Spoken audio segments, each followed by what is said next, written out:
Morning friends. GST platform के YouTube channel में आप सभी का स्वागत है। जी हाँ फ्रेंड्स, जीएसटी एनुअल रिटर्न का सीज़न जो है वो अब स्टार्ट हो चुका है, जिसमें एक काफ़ी बड़ी समस्या जो लोगों को आ रही है कि इनपुट टैक्स क्रेडिट का जो रिवर्सल है उसको किस तरीके से जीएसटीआर 9 में डिस्क्लोज किया जाएगा। जुड़े रहिएगा इस वीडियो के एंड तक। आईटीसी रिवर्सल से रिलेटेड जो भी आपके सवाल हैं उसका प्रयास किया जाएगा कि इस सेशन में आपको उसका जवाब जो है वो मिल जाए। आप लोग जब जीएसटीआर 9 भर रहे हैं तो आईटीसी रिवर्सल को लेकर के काफी कंफ्यूज्ड हैं, और ये जो कंफ्यूजन है इसकी पूरी कहानी स्टार्ट होती है आपके जीएसटीआर 3B से। तो सबसे पहले आप ये समझिए कि आप अपनी जीएसटीआर 3B के अंदर आईटीसी रिवर्सल का जो कॉलम है वो किस तरीके से भरते हैं। यहाँ पर जो हमारा टेबल है, टेबल 4 एलिजिबल आईटीसी, इसके अंदर टेबल 4A5 है ऑल अदर आईटीसी, और उसके बाद टेबल 4 कॉलम नंबर B है आईटीसी रिवर्सल का। अगर आपने ऑल अदर आईटीसी में वो amount of input tax credit जो आपको रिवर्स करना है वो ऑलरेडी नेट ऑफ कर दिया है, यानी कि ऑलरेडी लेस आपने ऑल अदर आईटीसी में कर रखा है, तो उसका ट्रीटमेंट अलग होगा। अगर आपने इनपुट टैक्स क्रेडिट रिवर्सल को दिखा रखा है 4B1 या 4B2 में, इसका ट्रीटमेंट डिफरेंट होगा। 4D इन एलिजिबल आईटीसी वाले सेक्शन में जो भी अमाउंट आपने दिखाया है इसका कैलकुलेशन से कोई भी लेना देना नहीं है, ये सिर्फ डिस्क्लोजर के लिए है, और इसको जीएसटीआर 9 के डिस्क्लोजर पर्पस के लिए ही इस्तेमाल करना है, कैलकुलेशन के लिए नहीं।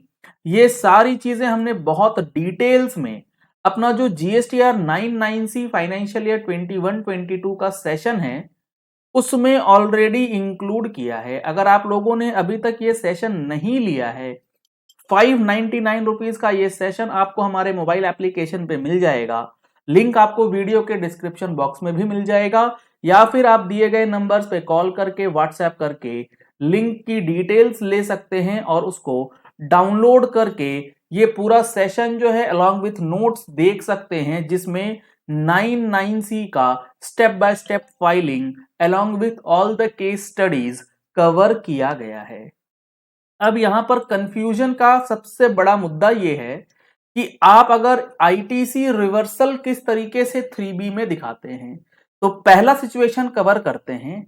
21-22 का आईटीसी रिवर्सल था, आपने ऑल अदर आईटीसी में उस अमाउंट ऑफ आईटीसी रिवर्सल को सेट ऑफ करके नेट फिगर दिखाया है, यानी कि 4B में नहीं दिखाया है कोई भी अमाउंट। तब क्या होगा? तब आपको जीएसटीआर 9 का जो टेबल नंबर 6 कॉलम ए है उसमें जो अमाउंट ऑटो रिफ्लेक्ट होगा वो वही अमाउंट होगा जो आफ्टर रिवर्सल आपने 3B के 4A5 में दिखाया है।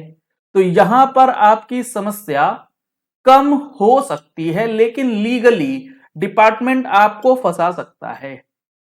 इसकी सेपरेट सेशन हम लोग डिस्कस करेंगे कि इसमें कहां गड़बड़ है, लेकिन चूंकि फॉर्म में जीएसटीआर 9 में लिमिटेशंस है, जिसकी वजह से आपको ये थोड़ा सा इजी प्रोसेस जो है वो लग सकता है। ऐसा इसीलिए क्योंकि टेबल 6 का लिंकेज टेबल 8 के साथ है, जबकि टेबल 7 में जो आप आईटीसी रिवर्स करते हैं उसका कोई भी अमाउंट 8 के साथ लिंक नहीं किया जाता है, जिसकी वजह से परेशानी आती है। अभी जब दूसरा सिचुएशन देखेंगे उसमें हम लोग इसी चीज की बात करेंगे।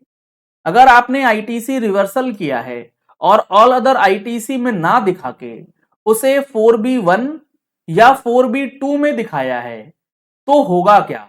होगा ये, आपका टेबल नंबर 6 आ जाएगा ग्रॉस अमाउंट से, और जो आईटीसी रिवर्स है यानी कि क्रेडिट नोट का अमाउंट है जो आपने दिखा रखा है 4B1 या 4B2 में, वो टेबल 6 में कहीं नहीं जाएगा, वो जाएगा टेबल नंबर 7 में।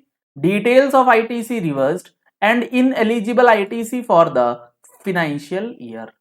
जैसे ही आप वो फिगर टेबल नंबर 7 में डालेंगे, आपका net ITC available for utilisation तो आपका एक्चुअल आ जाएगा, लेकिन अगर आपका कोई क्रेडिट नोट है एग्जाम्पल के लिए, तो जब आप टेबल 6 और टेबल 8 का रिकंसिलिएशन देखेंगे तो टेबल 8A में जो आपका क्रेडिट नोट है वो तो रिड्यूस्ड है, बट टेबल 6B से उस अमाउंट को जब कंपेयर किया जाएगा तो 6B में वही फिगर आएगा 8B में जो आपके 6B में है, और 6B में वही फिगर्स जाती हैं जो आप 6A का ब्रेकअप डालते हैं।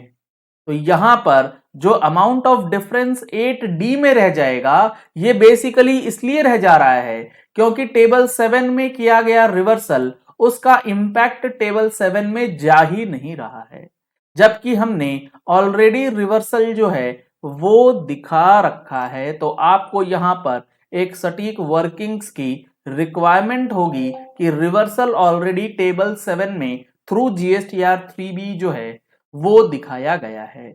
ये तो हो गई करंट ईयर की बात।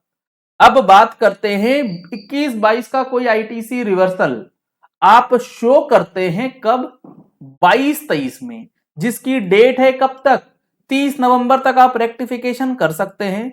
आपको अगर ये सारी चीजें नहीं पता लग पाती जीएसटी और इनकम टैक्स से रिलेटेड अपडेट्स, तो आप उसके लिए हमारी टैक्स मैगजीन का सब्सक्रिप्शन भी ले सकते हैं। सब्सक्रिप्शन लेने के लिए भी आपको सेम नंबर पे कॉल या व्हाट्सएप करना है और अपनी मैगजीन सब्सक्रिप्शन जो है वो स्टार्ट करा लेनी है। 21-22 का आईटीसी आप रिवर्स करते हैं 22-23 में, और रिवर्सल जब 22-23 में कर रहे हैं तो आपको जीएसटीआर 3B के अंदर फिर से यह ध्यान रखने वाली चीज है। हालांकि जब 22-23 में आप रिवर्स करते हैं तो आपको अभी 21-22 की एनुअल रिटर्न में तो टेबल नंबर जो हमारा 12 है उसमें सिंपल डिस्क्लोजर डालना है और कुछ नहीं। 22-23 में जाके मामला फंसेगा, क्या करना है, जो हमारा नेक्स्ट सिचुएशन है।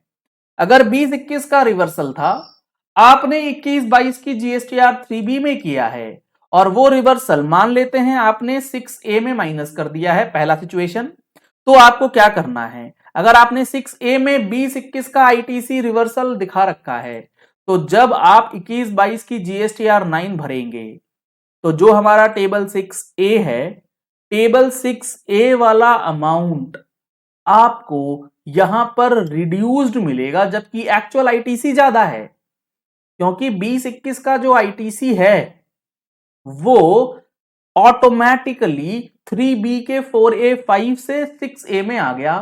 तो आपको जो ब्रेकअप डालना है as per my view, actual input tax credit of 21-22 और जो 20-21 का आईटीसी आपने 21-22 में रिवर्स किया, वो आप any other ITC availed but not specified above जो है इसमें नेगेटिव फिगर्स के रूप में डाल सकते हैं। तो 20-21 का आईटीसी 21-22 में अगर रिवर्स हुआ है तो वो आप टेबल 6M में डाल के अपने फिगर्स को रिकंसाइल करा सकते हैं। अगर आपने अदर रिवर्सल्स में डाला है यानी कि 4B1 या 4B2 में, तब भी आपको इनपुट टैक्स क्रेडिट जो 20-21 का था 21-22 में किया गया वो टेबल 6M के थ्रू ही करना होगा। आप टेबल 6A से उसका इंपैक्ट और किसी भी तरीके से नहीं नलिफाई कर पाएंगे। और अगर जीएसटीआर 9C एप्लीकेबल है तो उसका आप इस्तेमाल तो बिल्कुल कर ही सकते हैं फॉर डिस्क्लोजर। चलिए इस वीडियो को यही एंड करते हैं। आशा करते हैं आपको आईटीसी रिवर्सल जीएसटीआर 9 में किस तरीके से करना है उसकी पूरी कहानी समझ आ गई होगी। Thank you and have a nice day.